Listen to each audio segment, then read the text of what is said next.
இந்த பொண்ணுக்கு துரோகம் பண்ணுவீங்க, அந்த பொண்ணுகிட்ட வேற ஏதாவது குறை இருந்துச்சுன்னா அந்த பொண்ணையும் விட்டுருவீங்க. அப்படியே லைனா போயிட்டு இருப்பீங்களா? அம்மா அப்பா துரோகம் பண்ணுவீங்களா? இத்தனை வருஷம் வளர்த்தது இல்ல, நான் துரோகம் பண்றேன்னா சொல்ல சார்.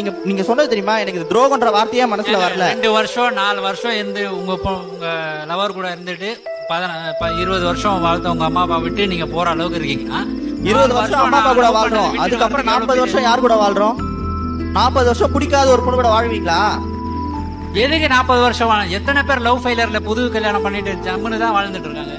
அது துரோகம்னா இப்ப ரெண்டாவது சொன்னது பச்சை துரோகம் சார். எதுக்குங்க பச்சை துரோகம்ன்றீங்க?